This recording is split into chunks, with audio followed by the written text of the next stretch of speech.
Welcome to an all-new episode of St. Louis Presents. Hey, Debbie. Happy spring! I'm enjoying it. How about you? Oh, I can't believe the regular season is already upon us. Spring training is over. You can see by my hands I've been working in the yard. It's that time of year. A little dirt on your shoes? Yeah, Yeah. definitely.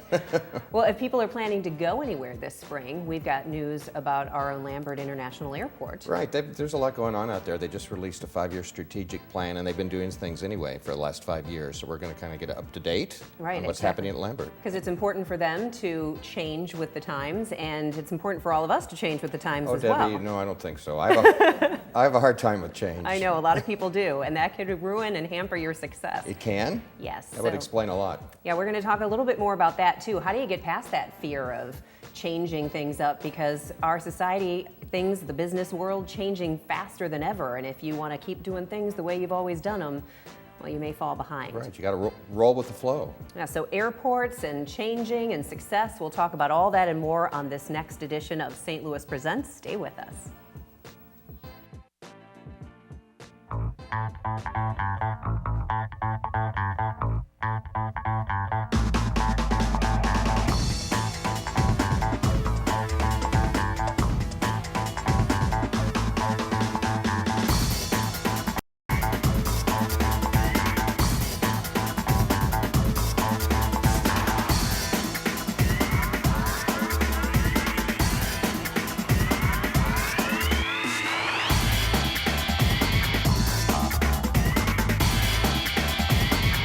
Well, change is constant, and it is something that a lot of us have difficulty with. It sometimes leaves professionals wondering how to excel in an ever-changing environment. Our guest here is the author of a book called Make Change Work for You, and he's here to answer a lot of the questions that we may have. Scott Steinberg, Make Change Work for You, welcome. Hey, how you doing? Good. When I said in the open that things are changing faster than ever, I'm sure you would agree, a lot of people find themselves at this crossroads and they don't know what to do because they keep trying to do what they've always done and it doesn't work. Well, that's the secret, right, is to prepare yourself before you ever get to that crossroads, and you don't have to wait until either epiphany strikes or you have an emergency that gives you a little bit of a wake-up call. What happens is, as people and as businesses, we like to operate in these comfortable grooves, right? The mind actually is engineered to operate on autopilot, just like businesses are engineered to operate as systems that find things that they can get into, these comfortable grooves, like I was saying, and continually do the same things over and over again. But the problem is, it's all too easy for a comfortable groove to become a comfortable rut. So if things are changing around you, probably a good idea that you should change as well, and change frequently. Yeah, I just saw a funny little sign somebody posted that said, if you find yourself in a rut, don't decorate. That's actually a great quote, because oftentimes what you have to do is shock yourself out of that comfortable rut and take purposeful steps to get outside your comfort zone. I think that's a big piece of it. So if the world is constantly changing around you, maybe it helps to remember that if you're doing the same thing over and over and over again, yeah, it's probably wrong. Let's talk about getting out of the comfort zone, Right. because that is really something that stops so many people. And I really think it's fear. It's that fear of just sort of pushing out because I'm not sure why, because it's scary. You don't know what might happen. Well, absolutely. It's a big question mark, right? A big unknown. So not a lot of people want to take a lot of risks. But what's interesting is, as we started to do research for the book, we found that you can be much more successful when you take purposeful and very smart and calculated risks. You don't have to be reckless, but hey, if you want to get specific skills and training, maybe going to night school is not a bad idea. If you've always thought about wanting to grow a business, doesn't mean you need to quit your job, but maybe there's some side gigs or freelance gigs you could do, or some research you could do, and purposefully jolt yourself out of that groove and onto a much more productive course. I have personally found that the jobs that I've been the most afraid to take or the experiences that I was most afraid to jump into tended to be the best opportunities ever. And I'm so grateful in retrospect that I took them. Well, absolutely, right? How are you ever going to grow your repertoire, your skills, your resume if you don't try new things? And sometimes volunteering, raising your hand, it's kind of scary, right, to try something different. But at the end of the day, if you want different results, that's probably what you have to do. And honestly, I don't think anybody ever tells anyone, hey, hey, it's a really good idea to jump off the cliff, right? To try something new, to take those risks. But sometimes you just have to jump, and you learn as you go. And that's actually what you find when you study the world's most successful individuals and most successful businesses. Is it's not that they don't take risks. They do their homework, then they make a decision, they take risks, and then they keep adjusting their strategy as they get feedback. So, hey, you know what? If you got a specific college major you're pursuing and it's not working out, doesn't mean you can't take skills or opportunities or experiences that you've had in one area and use them somewhere else. I'm hoping that people in the St. Louis area get some inspiration from our entrepreneurial community that has started up, because these are people who are not working for established companies. They've just decided to wing it and start things, and there's a lot going on now. Well, absolutely. There's a ton going on in the region. I've never actually seen a city support its entrepreneurial community like St. Louis does, and that's a good thing, especially because entrepreneurship really does require you to take some pretty huge risks. If you think about it, 9 out of 10 businesses wind up succeeding with a strategy that is not the one they began with in business, which means that fear, that failure, the idea of being embarrassed or having to course correct or having to deal with the uncertain, like you were saying, fear is a big piece of it. And St. Louis, more than any other city I've seen, actually gives entrepreneurs the tools, the resources that they need to get past that fear and to constantly be pivoting, trying new things, moving in different directions. So really amazing what's going on out there. Well, some great tips that we can all use, whether professionally or even in our personal lives. Make change work for you. Scott Steinberg, thanks for the tips today. That's my pleasure. Thank you. Now, I know we have Steve Potter with our headlines, so let's see what Steve has to tell us. I'm always here with news, Debbie. That never changes. But anyway, enrollment is open for the new trade union program, Building Union Diversity, or BUD. BUD is a comprehensive and intensive 8-week pre-apprenticeship skills training program for St. Louis City residents, especially minorities, women, and the long-term unemployed who are interested in one of the many available careers in construction. To enroll, individuals must visit Slate to complete an application and assessment. For more information, visit stlworks.com. The City of St. Louis is increasing funding to Better Family Life to deliver targeted resources to neighborhoods with the greatest amount of crime. The Neighborhood Alliance Outreach model connects families and households to more than 65 different resource providers to help stabilize individuals and families, and in turn, neighborhoods. Better Family Life and the St. Louis Metropolitan Police Department will work together to identify neighborhoods most in need of these specific resources.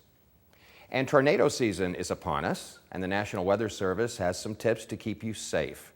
If you're in a building, take shelter in a basement or other underground location, if possible. Otherwise, a small interior room or hallway is the best place to be.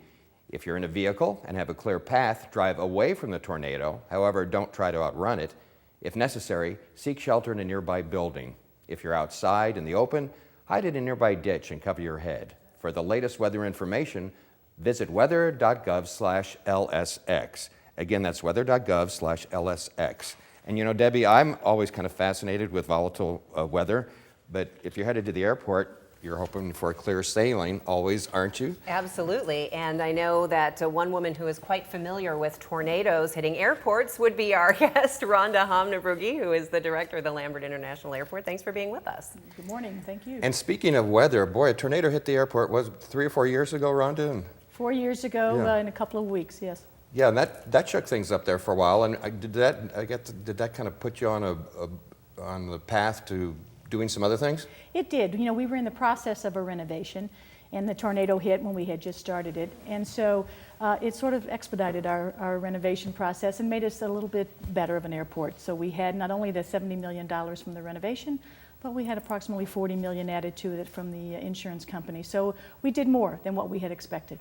We've talked this episode about change, and certainly the airport has had to deal with change, as have all airports, because the whole air transportation system has changed a lot over the years. And I know you've just completed doing a strategic plan to look ahead on how the airport grows or changes over the next several years. We have. You know, we felt like with the renovation and bringing the airport more to where the community felt proud of it again, we had sort of reached that milestone.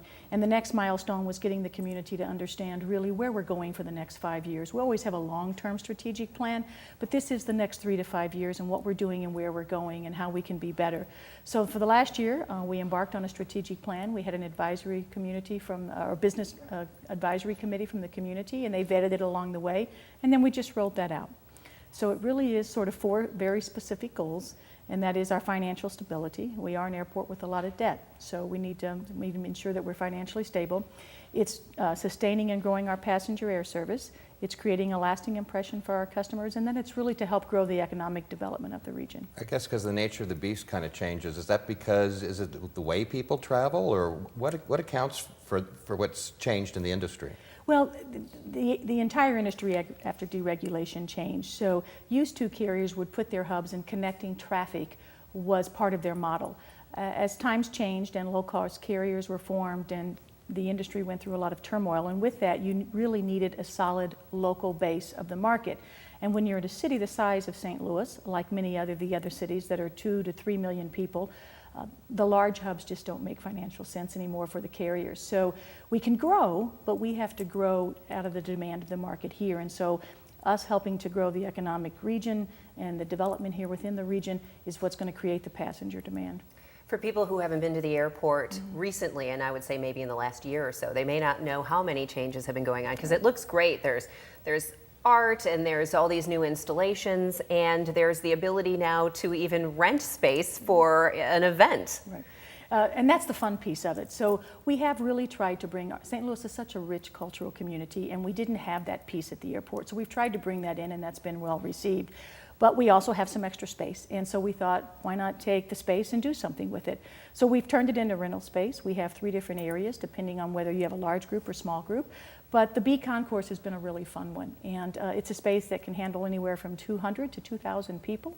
We've had a number of different venues that have already booked it and had their events, whether it's a party, a celebration, a business meeting, and you can transform the space however you want it. So it brings people to the airport. It lets the people know that the airport is not just a place to fly in and out of, but it's actually a part of this community and has offerings in other areas as well. You could do a wedding there, a wedding reception or something. To get married there, then just get on a plane and go. Yeah. To tag on to that, we actually have 3 couples looking at it right now as a venue for their wedding. So not one of the weddings has booked yet, but we do have 3 couples that have narrowed it down. And you know what, an airport, to people from out of town, an airport is sort of like a PR thing for the city of St. Louis, whatever city it happens to be in. So that's important too, right?